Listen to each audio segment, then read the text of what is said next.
Nucleus है। क्या है? Nucleus. We can try preparing temporary mounds of peels of onions of different sizes, and what do we observe? Do we see similar structures or different structures? तो onion चाहे बड़ी हो या छोटी हो, कोई भी देखोगे तो हर बार तुम्हें ये सेम स्ट्रक्चर ही दिखेगा। What are these structures? ये structures क्या होते हैं? These structures look similar to each other. Together they form a big structure like an onion bulb. We find from this activity that onion bulb is of different sizes have similar small structures visible under a microscope. The cells of onion peel will all look the same regardless of the size of the onion they came from.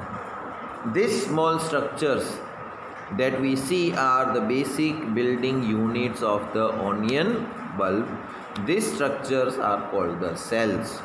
Not only onions but all organisms that we observe around are made up of cells. However, there are also single cells that live on their own. The invention of magnifying lens led to the discovery of microscopic world. It is now known that a single cell may constitute a whole organism, as in amoeba. Paramecium, bacteria. These organisms are called unicellular organism. Uni का मतलब होता है single. जाओ तो phone उठा के बोलो तो सर क्लास में। On the other hand, many cells group together in a single body and assume different functions in it to form various body parts in multicellular organism, such as some fungi, plants and animals. Can we find out names of some more unicellular organisms? Every multicellular organism has came from a single cell. How? Cells divide to produce cells of their own kind, and all cells thus come from pre-existing cells. अभी देखो कोई एक आदमी है, right? उसको आपने किसी के दान में दे दिया, किसी को 1 रुपया, जाओ मांगने आया था आपसे, आपने उसको 1 रुपया दे दिया। अब वो 1 रुपये की चॉकलेट लेके ख़त्म कर देगा 1 रुपया, राइट? और वो सोचेगा कि नहीं, मैं इस 1 रुपये से भी कुछ करता हूँ, राइट? तो मान लो उसने 1 रुपये की कोई 2 चॉकलेट खरीदी, राइट? जो कॉमन नहीं होती है यहाँ पर, राइट? और 1 चॉकलेट उसने 1 रुपये में बेची, तो 1 रुपये का कितना हो गया? अभी 2 रुपये हो गए। अब वो वापस चाहता तो 2 रुपये खर्च कर देता, लेकिन वो 2 रुपये की वापस वो 4 चॉकलेट ले आया और सारी 4 चॉकलेट्स को 1-1 रुपये में बेचा। अब कितने रुपये हो गए? 4 तो इसमें, 2 पहले के मिले थे, 6 रुपये। अब वो 6 रुपये आए कहाँ से? उस 1 रुपये में से ही। अगर वो चॉकलेट लेके खा गया होता तो फिनिश हो जाता वहीं का वहीं। लेकिन अगर वो 1 रुपये की 2 चॉकलेट लेके 2 चॉकलेटों को 1-1 रुपये में बेचता है, उसको 2 रुपये मिलते हैं, फिर वो 4 ले आता है, 6 रुपये, ऐसे बढ़ते जाते हैं। अभी आप देख रहे हो इंडिया में सबसे ज़्यादा पैसे वाला कौन है?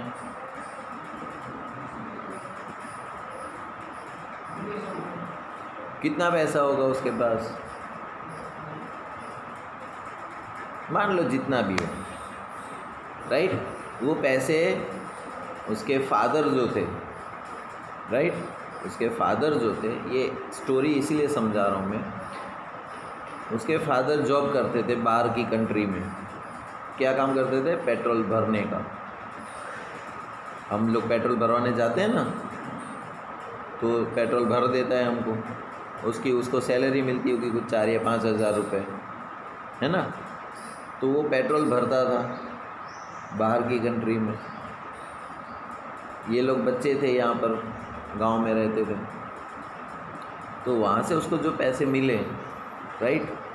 तो ये बोलता है कि पेट्रोल इतनी महंगी चीज़ है, हर कोई ख़रीदता है ना। उसके बगैर तो गरीब हो या अमीर हो, हिंदू हो या मुस्लिम हो, है ना, लड़का हो या लड़की हो, कोई भी हो, ये तो हर कोई ख़रीदता है कि नहीं। और रोज़ ख़रीदता है, जैसे ख़त्म हो जाएगा तब लेना पड़ेगा। ऐसा तो है नहीं कि चलो अभी अगले महीने ले लेंगे, नहीं, कहीं जाना है तो जब ख़त्म हुआ तब भरवाना पड़ेगा। तो ऐसा काम करता हूँ मैं कि क्यों ना मैं पेट्रोल पंप खुद का ही डाल दूँ, तो मुझे कितने पैसे मिलेंगे, रोज़ जितने भरवाने आएंगे, लेकिन पैसे तो है नहीं मेरे पास, है ना। तो सबसे उधार लिए, तू मेरे को 5 रुपये दे, तू 5 रुपये दे, तू 5 रुपये, जान पहचान वालों से पैसे ले के जमा कर लिए और फिर बिज़नेस शुरू किया। और आज वो बिज़नेस कितने का पहुंच गया, लाखों करोड़ों रुपए का हो गया। तो वो करोड़ों रुपए जो हैं वो आए कहाँ से, जब लोगों से उसने ले के किया, छोटे छोटे से, है ना। आज वो सबको 500 रुपये भी देगा तो भी ख़त्म नहीं होगा उसका पैसे। लिया था तब 5 10 रुपये लिए थे, और आज 500 भी देगा तो भी ख़त्म नहीं होंगे, इतने सारे हो गए। तो हमारी बॉडी में भी सेल्स जो होते हैं ना, ये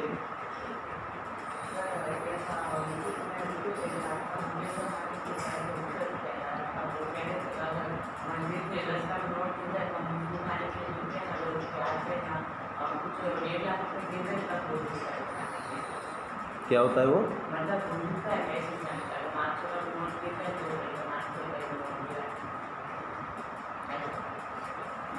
तो कहने का मतलब ये है कि जैसे मैंने पहले बोला कि दीवार जो खड़ी हुई है वो एक एक ईंट हम रखते गए ना, नीचे की एक लाइन पूरी बन गई, फिर ही उसके ऊपर दूसरी लाइन रखेंगे, फिर तीसरी लाइन, ऐसे करते करते पूरी दीवार बन गई। तो जो एक एक रुपया जो मिलता गया उसको जोड़ते गए, खर्च नहीं किया, तो वो दौलत ढेर सारी हो गई, राइट। उसी तरह हमारी बॉडी में भी एक ही सेल होता है,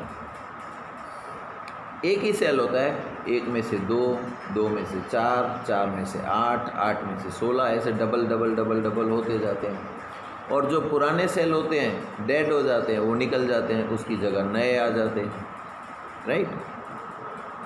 तो 2 प्रकार के ऑर्गेनिजम्स लाइफ होती है, एक में सिर्फ एक ही सेल होता है। जैसे किसी को 1 रुपया मिला, चॉकलेट ली, खा लिया, फिनिश, है ना। अब जब कोई दूसरी बार दूसरा रुपया मिलेगा तब दूसरी चॉकलेट लूँगा।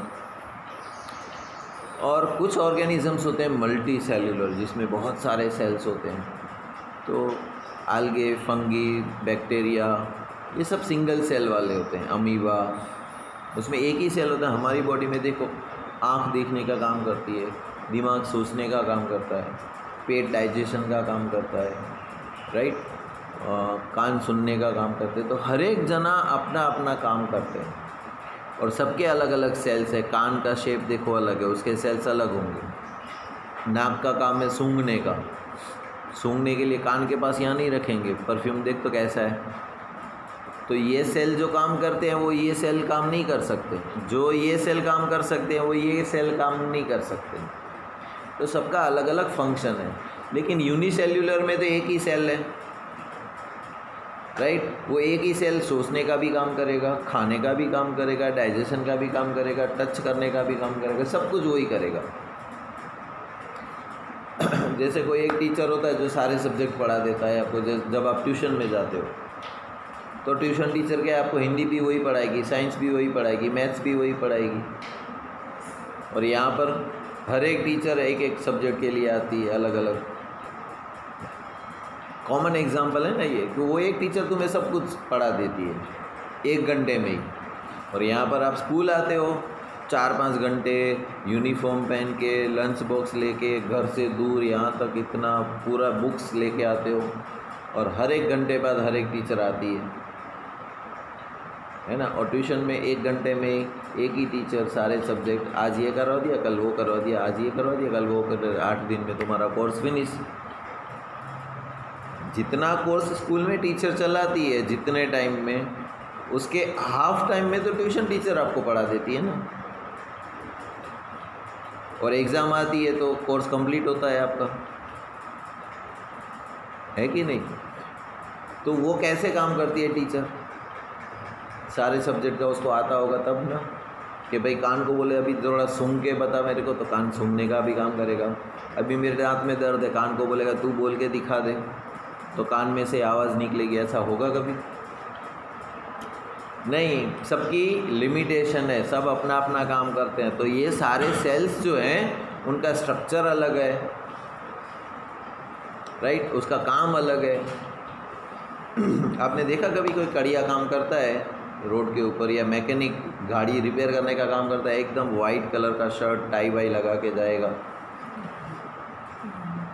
नहीं ना, क्यों? क्योंकि उसका काम ऐसा है तो उसको कपड़े भी ऐसे ही पहनने पड़ेंगे, राइट। और कभी देखा कि कोई टीचर है वो मैकेनिक जैसे गंदे कपड़े पहन के, दाग दगीले वाले पहन के? क्यों? बहुत रफ करूँगी दाग लग जाएगा, तो ऐसे ही कपड़े चलेंगे? नहीं। तो जिसका जैसा फंक्शन है उसका वैसा अटायर, कपड़े भी होते हैं। तो जिसका जैसा सेल है, उस सेल का जो काम है, राइट, उसका स्ट्रक्चर भी ऐसा होगा, उसके अंदर एनर्जी भी वही यूज़ होगी, उसके हिसाब, उसके मुताबिक, ठीक है। अगेन एक एक्टिविटी आ रही है यहाँ पर। Some organism can also have cells of different kinds. Look at the following picture, it depict some cells from the human body. अभी यहाँ पर जो है वो एक सेल का स्ट्रक्चर है। किसका? एक सेल का स्ट्रक्चर है। एक है स्मूथ मसल सेल का स्ट्रक्चर, देखो लंबा एकदम सांप के जैसा। दूसरा है ब्लड सेल, शर्ट के बटन के जैसे हैं, देखो ब्लड सेल का स्ट्रक्चर। नर्व सेल का स्ट्रक्चर झाड़ के पौधे जैसा है। फैट सेल है, आईने जैसा लगता है, देखो। सेल की बात चल रही है, ठीक है। तो various cells from the human body. तो अभी अलग अलग बॉडी पार्ट में से सेल निकाल के देखा है, तो अलग अलग स्ट्रक्चर वाला है उसका, हर एक सेल का कामकाज। The shape and size of the cell are related to the specific function they perform. उसका काम क्या है, उसके हिसाब से उसका शेप बनेगा सेल का। Some cells like amoeba have changing shapes. Amoeba का शेप जो है वो हर बार चेंज होता है। आपने पिक्चर में देखा होगा, कोई ऐसी हॉलीवुड की हाई साइंटिफिक टाइप की पिक्चर होती है, उसमें ऐसा सीन्स होते हैं कि भाई वो पहले दिखता ऐसा था, अभी जैसे ही आ गया तो राउंड शेप में हो गया, राइट। ऐसे थिंकिंग बहुत होती है। तो अमीबा जो है, जैसे ही उसको भूख लगेगी, खाना देखेगा तो फ्लैट हो जाएगा, ठीक है। फिर जैसे ही खाने के नज़दीक पहुंचेगा वो ऐसा सी शेप का हो जाएगा, राइट। खाने को पता ही नहीं चलेगा कि वो अमीबा के बीच में आएगा। जैसे ही वो बीच में आएगा तो यहाँ से उसकी स्किन जॉइंट हो जाएगी और वो बॉडी के अंदर चला जाएगा। उसका शेप ऐसा था, ठीक है। जैसे ही खाने की भूख लगेगी उसका शेप ऐसा होता जाएगा, ऐसा होता जाएगा। खाना जैसे ही बीच में आया तो बंद हो जाएगा। अब डाइजेशन हो रहा है तो उसका शेप ऐसा हो जाएगा, मुट्ठी के जैसा गोल। डाइजेस्ट हो जाने के बाद जो एक्स्ट्रा वेस्ट निकलेगा बॉडी में से, तो वापस वो फ्लैट यूँ हो जाएगा और वेस्ट निकल जाएगा। तो हम इंसानों का ऐसा होता है, शेप चेंज होता है? नहीं होता है। सुबह भी देखो तो ऐसे ही होते हैं, रात में भी ऐसा ही होते हैं, दोपहर में भी ऐसे ही होते हैं। तो डिपेंड करता है कि वो कौन से ऑर्गन में क्या काम करता है। Each living cell has the capacity to perform certain basic functions that are characteristics of all the living forms.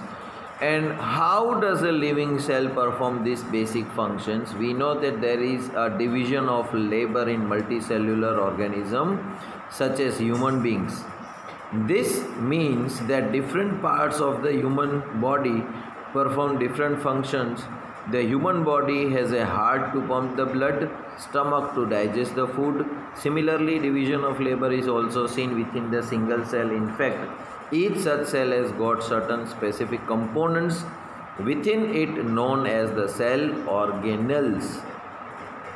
अभी तो हम बात कर रहे थे सेल की। सेल के अंदर भी डिफरेंट डिफरेंट पार्ट्स होते हैं और उसका भी अलग अलग फंक्शन होता है।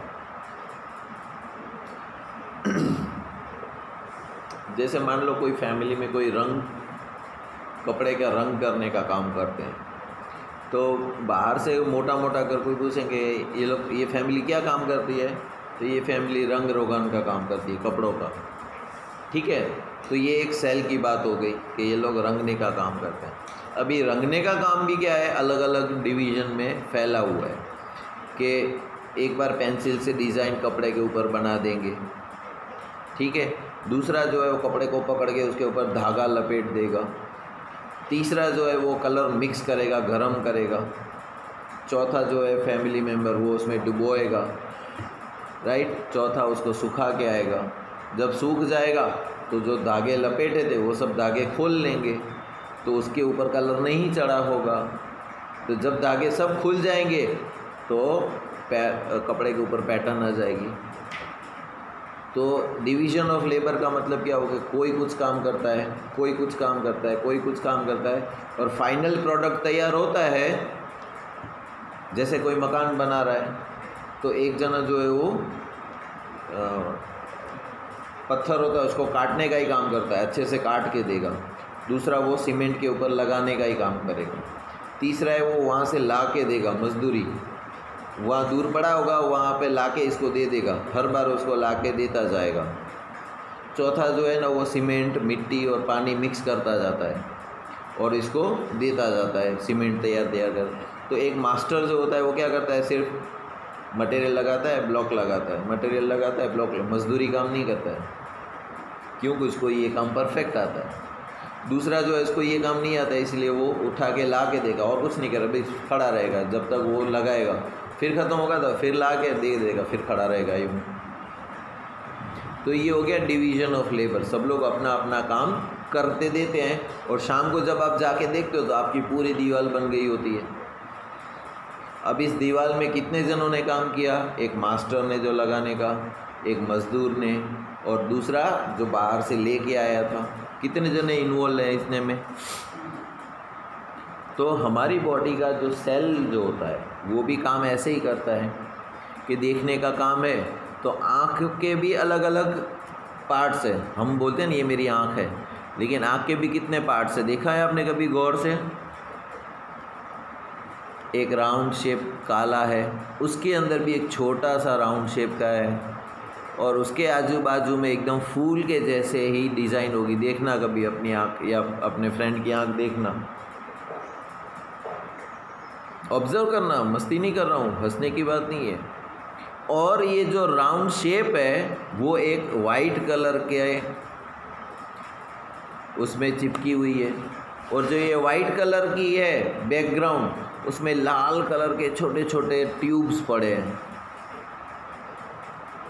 हम तो बोलते सिर्फ मेरी आँख है, लेकिन आँख के भी कितने पार्ट हैं, और उसमें भी कचरा न चला जाए इसलिए भगवान ने यहाँ पर बाल दिए हैं, वरना यहाँ बाल देने का क्या कारण होगा, बोलो। ऐसा कोई बॉडी पार्ट है आपका, आपको देख के लगता है भगवान ने ये क्यों दिया है, ये क्या काम करता होगा। ऑब्जर्व किया अपनी बॉडी को कभी। चलो मान लो तुम्हारी ये उंगली काट दूँ तो मैं क्या होगा, लिख नहीं पाएगी। अभी YouTube पे सर्च करना, एक आदमी है जिसके दोनों हाथ ही नहीं है, लेकिन वो टेलर है, कपड़े का नाप लेता है, कपड़ा काटता भी है और सिल के भी देता है, और एकदम परफेक्ट, कोई खराबी नहीं उसमें, लेकिन उसके तो हाथ ही नहीं है, पैर से ही सारे काम करता है। तो अगर तुम्हारी एक उंगली कट जाएगी, आप बोलोगे मैं लिख नहीं पाऊँगी। अंगूठा कट गया तो मोबाइल टच स्क्रीन के गेम नहीं खेल पाऊँगा मैं। एक जोक है, एक आदमी था, आँख का कुछ प्रॉब्लम हुआ था तो ऑपरेशन करवाने गया, तो ऑपरेशन डॉक्टर ने कर लिया, लेकिन वो पट्टे बांधने के होते हैं ना, उसने उसके हाथ के ऊपर बांध दिए। तो नर्स थी ना, वो हंसने लगी, बोलता डॉक्टर भूल गया लगता है। बोलता डॉक्टर साहब इसका हमने आँख का ऑपरेशन किया है, हाथ का नहीं किया, पट्टे हाथ पे क्यों बांध रहे हो। बोलता ताकि ये व्हाट्सअप ने फेसबुक ना देख सके। क्यों? क्योंकि आँख के ऊपर रोशनी जाएगी तो मेरा ऑपरेशन बेकार जाएगा, है ना। अगर मैं इसके हाथ नहीं बांधूंगा तो ये तो लगा रहेगा मोबाइल में, तो पट्टे ही बांध दूंगा तो कुछ कर नहीं पाएगा, मोबाइल को टच ही नहीं कर पाएगा, तो उसकी आँख सही सलामत रहेगी, है कि नहीं। उस तरह हमारी बॉडी के जो डिफरेंट पार्ट्स होते हैं, तो ये ऐसा कौन सा पार्ट है तुम्हारी बॉडी में जिससे आप कभी कुछ काम ही नहीं लिए हो, बताओ। सारे बॉडी पार्ट से आप कुछ ना कुछ काम लेते हो, लेकिन वो पार्ट ऐसा है तुम्हारी बॉडी का जिससे तुमने कुछ काम नहीं लिया है। ऐसा कौन सा बॉडी का पार्ट है तुम्हारा?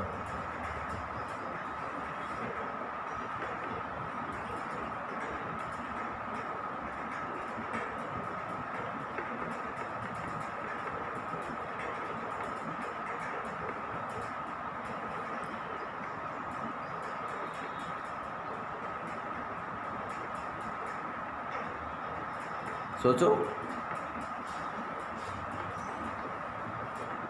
ऐसा बॉडी का कौन सा पार्ट है जिससे तुमने कुछ काम नहीं लिया है?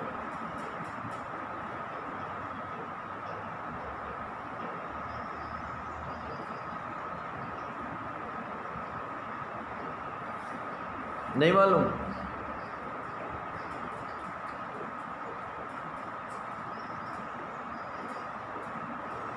देखो, ये कान है हमारा, इसमें लड़कियां बुट्टियाँ टांगती हैं।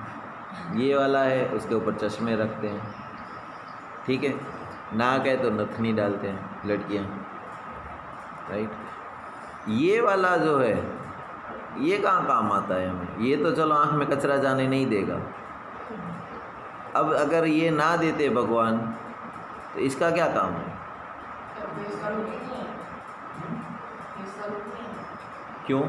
लुक इससे थोड़ी ना है। नहीं मतलब काम क्या करता है फिर ये?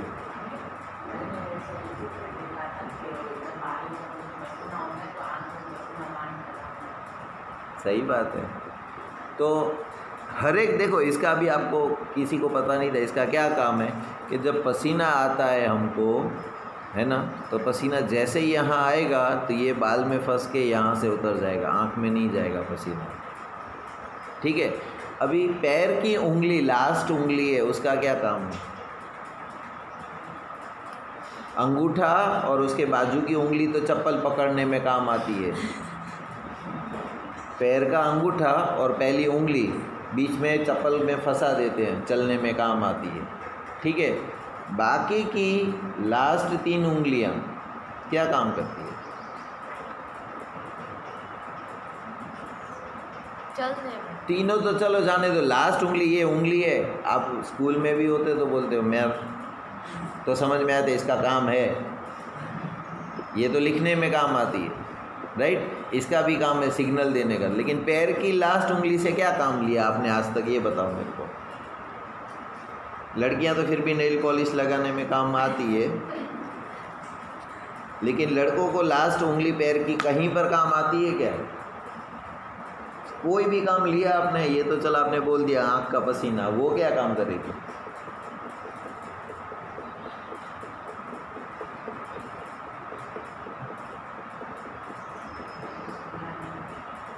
लास्ट उंगली क्या बैलेंस बनाएगी तुम्हारा?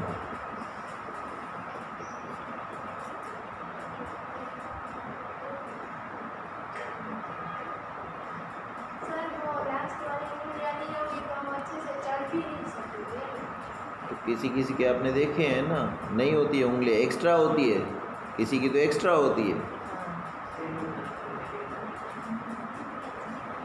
तो जब नहीं होती है तो तकलीफ होती है, तो एक्स्ट्रा होगी तो तकलीफ होनी चाहिए ना। कुछ नहीं होता है, उसका यूज़ है, हमने किया नहीं है अभी तक कुछ, ठीक है, लेकिन है बॉडी का बैलेंस बनाने में। खड़े रहोगे ना आप तो उसका भी महत्व है। इंसान का महत्व कब पता चलता है? जब वो नहीं रहता ना, तब तुम्हें ऐसा लगता है कि नहीं नहीं यार वो तो कितना इम्पोर्टेंट था, हमने उसके ऊपर ध्यान ही नहीं दिया कभी। तो भगवान ने एक चीज़ मान लो कि कोई भी चीज़ उसने वेस्ट नहीं बनाई है। हर एक चीज़ के पीछे कुछ ना कुछ रीज़न है बनाने का। तुम्हें नहीं पता इसका मतलब ये नहीं कि वो वेस्ट है, हमें अभी तक उसका पता नहीं चला है। आप खुद सोच के बताओ ना मेरे को, लाइफ में कुछ काम लिया आपने उससे, लास्ट वाली उंगली से? लेना तो दूर, वो कभी मूवमेंट भी करवाई आपने? कभी करवाई? लेकिन कहा यह जाता है कि सारे बॉडी के पार्ट्स जो होते हैं हमारे, वो अलग अलग जगह पर अलग अलग ऑर्गन के एक्यूपंक्चर पॉइंट होते हैं। जब वो पैर की उंगली खींचते हैं ना, तो स्टमक की नस जो होती है ना, वो भी स्ट्रेट हो जाती है, उसका कनेक्शन यहाँ तक होता है। जब किसी का पेट दुखता है तो वैद्य लोग होते हैं ना, वो उसकी सारी पैर की उंगलियों को खींचते हैं, दबाते हैं, गोल गोल मूवमेंट करवाते हैं। बॉडी पार्ट्स में देखोगे ना, तो कभी कभी देखना कोई आपको बोलेगा यहाँ पर दबाओ, तो इसका कनेक्शन सीधा हार्ट के साथ है, ब्लड सर्कुलेशन अच्छा हो जाएगा। आपको वो करते हैं ना हम लोग आरती, हिंदू लोग जब आरती करते हैं तो तालियां बजाने को बोलते हैं, जितनी देर होती है तब तक ताली बजाते रहते हैं। तो होता क्या है कि इस हाथ में जितने भी पॉइंट्स होते हैं, इस हाथ में जितने भी पॉइंट्स होते हैं, जब दोनों टकराते हैं एक दूसरे के, तो एक तरह की एक्यूपंक्चर हो जाता है बॉडी में। एक्सरसाइज है ये। मुस्लिम लोग जब नमाज़ पढ़ने बैठते हैं तो घुटने उल्टे कर कर बैठते हैं, है ना? तो इतनी देर जब आप घुटनों को यूं मोड़ के बैठोगे तो आपको डाइजेशन सिस्टम में फ़ायदा मिलेगा। बाकी ऐसा नहीं है कि अल्लाह तो ही खुश होगा इस पोजीशन में बैठोगे तो ही, ऐसा कोई रूल नहीं है। ऐसे ही क्यों बैठा जाता है कि धार्मिक क्रिया नाम दे देते हैं ताकि तुमको कुछ फ़ायदा हो बॉडी में, लेकिन बुलाया ऐसे ज़्यादा कि नहीं नमाज़ पढ़नी है तो ऐसे ही बैठना पड़ेगा। अब 5 टाइम जो पढ़ता है रेगुलरली, वो 5 टाइम 10-10 मिनट ऐसे बैठेगा तो उसके घुटने जो है वो एकदम बुढ़ा होगा ना, तब तक भी ठीक रहेंगे और डाइजेशन भी अच्छा रहेगा उसका। अब जिसका डाइजेशन अच्छा तो पूरी बॉडी अच्छी रहेगी। लेकिन बोलते क्या हैं, ये 5 टाइम नमाज़ पढ़ता है इसलिए इसकी बॉडी अच्छी है, इतनी देखो बूढ़ा है फिर भी कोई बूढ़ा नहीं दिख रहा है। तो नमाज़ पढ़ने से नहीं है, वो इस पोजीशन में बैठता है इसके लिए। लेकिन आपको जब बोला जाएगा नमाज़ पढ़नी है तो ऐसे ही बैठना पड़ेगा, नहीं तो नहीं कबूल होगी तुम्हारी। तो तुम कितनी भी तकलीफ़ हो रही होगी तो ऐसे ही बैठोगे। आरती चल रही तो तुम ऐसे खड़े नहीं रह सकते, तुम्हें तालियां बजानी ही है आरती में, तो ये प्रेशर का काम हो जाता है। अभी पैर में ऐसे बैठो या ताली बजाओ, जहाँ जहाँ पॉइंट्स है वो काम हो जाता है। तो हर एक बॉडी पार्ट का कोई वेस्ट नहीं है, उसका कोई ना कोई कुछ फंक्शन है। जैसे रॉबर्ट हुक ने वो देखा तब उसको पता चला कि इसके अंदर तो कंपार्टमेंट्स हैं, इसको सेल बोलते हैं। फिर प्याज को देखा, प्याज के अंदर भी न्यूक्लियस ने सेल ने दिखे। अब बड़ी प्याज लो या छोटी प्याज लो, सबका स्ट्रक्चर तो सेम ही है। तो ये सब ऑब्जर्वेशन का है। Science is nothing but an discovery of pre existing things. Science कोई नई चीज़ नहीं है, जो ऑलरेडी नेचर में है उसको स्टडी करो। आप स्टडी करोगे तो आपको आइडियाज़ आएगी, और उसके जैसा ही दुनिया में जितनी भी चीज़ें बनी हैं, जितनी भी, इंसान बोलता है कि मैंने बनाई, एरोप्लेन बनाया तो किसको देख के बनाया? पक्षी को देख के, ठीक है। बोट बनाई किसको देख के? मछली को देख के, कि भाई मछली पानी में तैरती है तो उसका बॉडी का शेप ऐसा है, तो मैं भी ऐसा कुछ लकड़े का लोहे का बनाता हूँ तो वो पानी में तैर रहे हैं। पक्षी उड़ता है तो क्यों उड़ता है? कि उसके बीच में खालीपन होता है, उसकी हड्डियाँ खाली होती है, और पंख जब हिलते हैं तो वो खाली बॉडी को उठा सकता है। तो हम भी ऐसा कुछ मशीन बनाते हैं तो हेलीकॉप्टर बन गया। अब हमारे पैरों का स्ट्रक्चर देखा, पूरी बॉडी का वेट कौन उठाता है? मान लो मीत का वेट 70-80 किलो है और अंतुम का वेट 30-40 किलो ही है। तो 30-40 किलो या 70-80 किलो पूरा दिन वज़न कौन उठाता है? पैर की हड्डियाँ। ये पैर की हड्डी, अभी आप एफिल टावर देखोगे और हमारे पैर की हड्डी देखोगे तो दोनों का सेम स्ट्रक्चर है। तो इंसान ने जितनी भी साइंटिफिक डिस्कवरियाँ बनाई है वो इंसान की बॉडी या जानवर की बॉडी को देख के ही सारे इन्वेंशंस हुए हैं। और सारी बॉडियाँ जो है, हाथी की बॉडी देख लो तो भी वो एक सेल से ही बनी है, एक में से अलग अलग सेल बनते गए, राइट। अमीबा को देख लो तो भी एक सेल से, किसी भी प्लांट को देख लो तो भी एक सेल से, ठीक है ना। तो इसीलिए इस चैप्टर का नाम है the fundamental unit of life, कि कितनी प्रकार की जिंदगियां हमारे आजू बाजू में दिख रही है हमें, राइट। अब नॉर्मल बात करें तो इंसान की बात आती है तो लड़का और लड़की है ना, तो 2 आँख है, 2 हाथ है, 2 पैर हैं, सब पूरा बॉडी का स्ट्रक्चर सेम है ना। तो कोई पर्टिकुलर सेल्स होते हैं उसका स्ट्रक्चर अलग है, राइट। फिर प्लांट्स की बात करें, अभी देखो ग्रीन कलर है, नीम का भी पत्ता ऐसा ही, और बोगनवेल बाजू में उगा है उसका भी ऐसा ही। अब सेल स्ट्रक्चर देखोगे तो सब उसका सेम टू सेम दिखेगा कि नीम जो है वो कड़वा होता है, उसका अंदर कोई टेस्ट नहीं होता है। एक का काम है खुशबू वाले पेड़ उगाएगा, दूसरे के पेड़ में फूल तो आएंगे लेकिन उसके अंदर खुशबू कुछ भी नहीं होगी। तो ये खुशबू प्लांट वो आती है, वो पर्टिकुलर एक सेल की वजह से आती है। कोई कोई प्लांट में दूध निकलता है जो बहुत ही जहरीला होता है, अगर बाय चांस तुम्हारी आँख में पड़ गया तो तुम अंधे हो जाओगे, लेकिन वही दूध आप किसी पत्ते में लपेट के बॉडी के ऊपर लगाओगे तो आपके सेल को जो डैमेज हो गया उसको रिपेयर भी कर सकता है। तो ऐसे कौन सा सेल है उसकी प्लांट की बॉडी में कि इस सेल की वजह से ये हुआ, इस सेल की वजह से ये हुआ, तो ये सारा स्ट्रक्चर हम पढ़ेंगे कि सेल तो है ही, अभी सेल के अंदर भी डिफरेंट पार्ट्स है। जैसे अभी हमने आँख की बात की कि आँख के अंदर एक गोल राउंड है, उसके अंदर एक छोटा राउंड है, उसके बाजू में वेलवेट जैसे अलग अलग स्ट्रक्चर है, और उसके बाजू में से लाल कलर की ट्यूब्स जा रही है। अब ये सब देखने का काम करती है आँख, और ब्रेन जो है वो डायरेक्टली कनेक्टेड है सीसीटीवी कैमरे के जैसे। यहाँ पर सांप को देखा तो तुरंत पीछे हट जाएगा, है ना। देखा तो आँख ने, पैर क्यों पीछे हट गए? डिवीज़न ऑफ लेबर, आँख देख के बताती है खतरा है, दिमाग बोलेगा पीछे हट जाओ, हट जाएगा।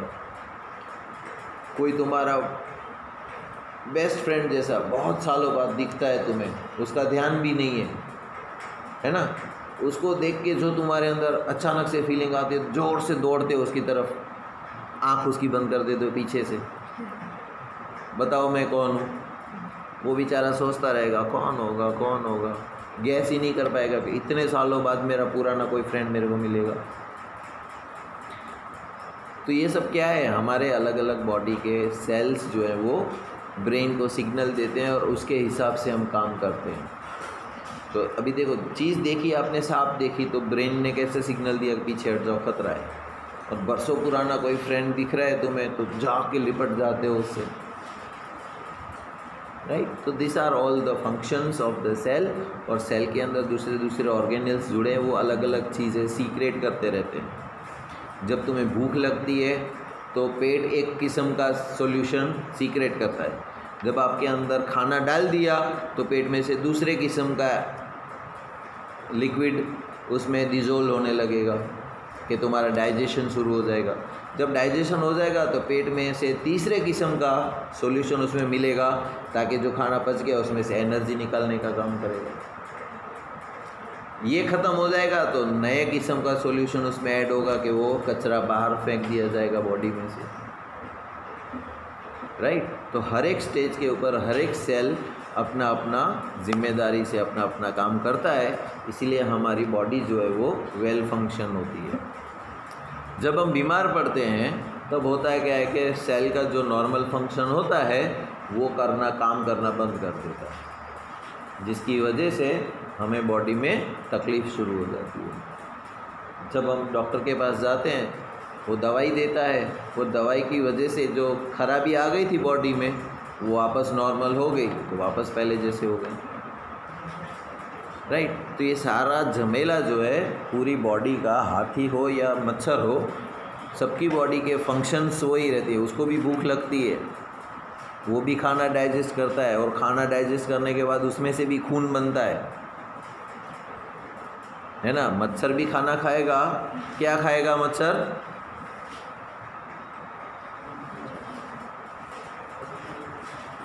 डायरेक्ट खून चूसता है तुम्हारा, वो मर नहीं जाएगा।